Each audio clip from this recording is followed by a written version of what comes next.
ഈശ്വരേറ്റവും പ്രിയപ്പെട്ടവരെ, ജപത്തിലേക്ക് പ്രാർത്ഥനാപൂർവ്വ സ്വാഗതം. ഈശോയെക്കുറിച്ചാണ് നമ്മൾ ധ്യാനിക്കുക. പുറപ്പാടിൻ്റെ പുസ്തകം 13-ാം അധ്യായത്തിൽ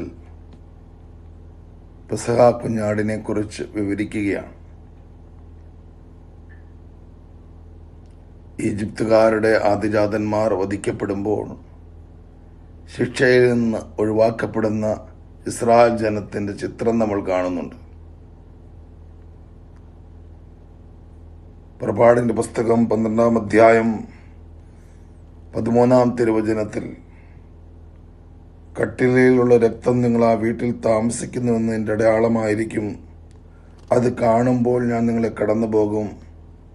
ഞാൻ ഈജിപ്തിനെ പ്രഹരിക്കുമ്പോൾ ആ ശിക്ഷ നിങ്ങളെ ബാധിക്കുകയില്ല. അതിന് തൊട്ടുമുമ്പുള്ള തിരുവചനങ്ങളിൽ 11-ാം തിരുവചനം പറയുകയാണ്, അത് കർത്താവിൻ്റെ പെസഹയാണ്.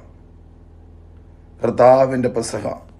പുതിയ നിയമത്തിൽ അതേ പെസഹ ആചരണത്തിലേക്ക് കടന്നു വരുമ്പോൾ കുഞ്ഞാടിൻ്റെ സ്ഥാനത്ത് ഇരിക്കുന്ന ഈശോയെ ആഴത്തിൽ തിരിച്ചറിയുവാൻ അപ്പസ്തോലന്മാർക്ക് സാധിച്ചില്ല.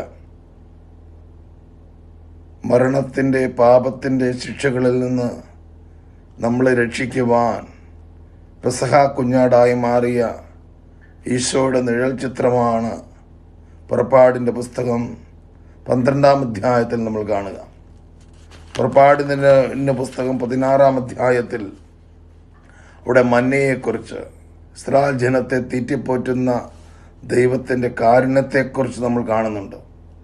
16-ാം അധ്യായം അതിൻ്റെ 15-ാം തിരുവചനം, ഇസ്രായേൽക്കാർ ഇത് കണ്ടപ്പോൾ പരസ്പരം ചോദിച്ചു, ഇതെന്താണ്? അതെന്താണെന്ന് അവർ അറിഞ്ഞിരുന്നില്ല.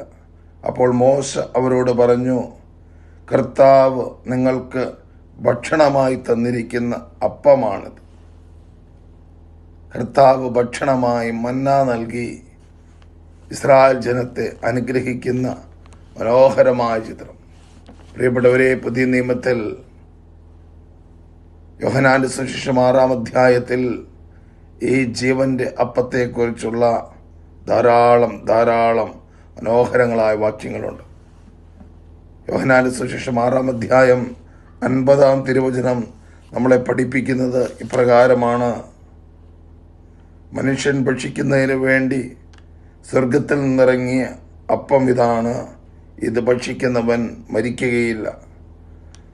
മനുഷ്യർ ഭക്ഷിക്കുന്നതിന് വേണ്ടി സ്വർഗത്തിൽ നിന്ന് ഇറങ്ങിയ അപ്പം യേശുവാണെന്ന് തിരിച്ചറിയുന്ന ഓരോ മക്കൾക്കും നിത്യജീവനുണ്ട്. ഈ മംഗളവാർത്തയുടെ ആഗമനത്തിൻ്റെ കാലഘട്ടത്തിൽ നമ്മുടെ ജീവിതങ്ങളിൽ ഈശോ നിറഞ്ഞു നിൽക്കട്ടെ.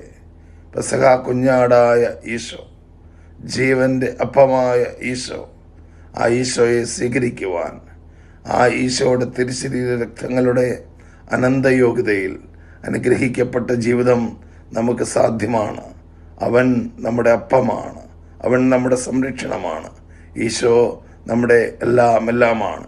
ഈശോയെ ധ്യാനിക്കുവാൻ, ഈശോയുടെ കൃപകൾ സ്വീകരിക്കുവാൻ നമുക്കും നമ്മുടെ കുടുംബങ്ങൾക്കും സാധിക്കട്ടെ എന്ന് ഒത്തിരി സ്നേഹത്തോടെ പ്രാർത്ഥിക്കുന്നു.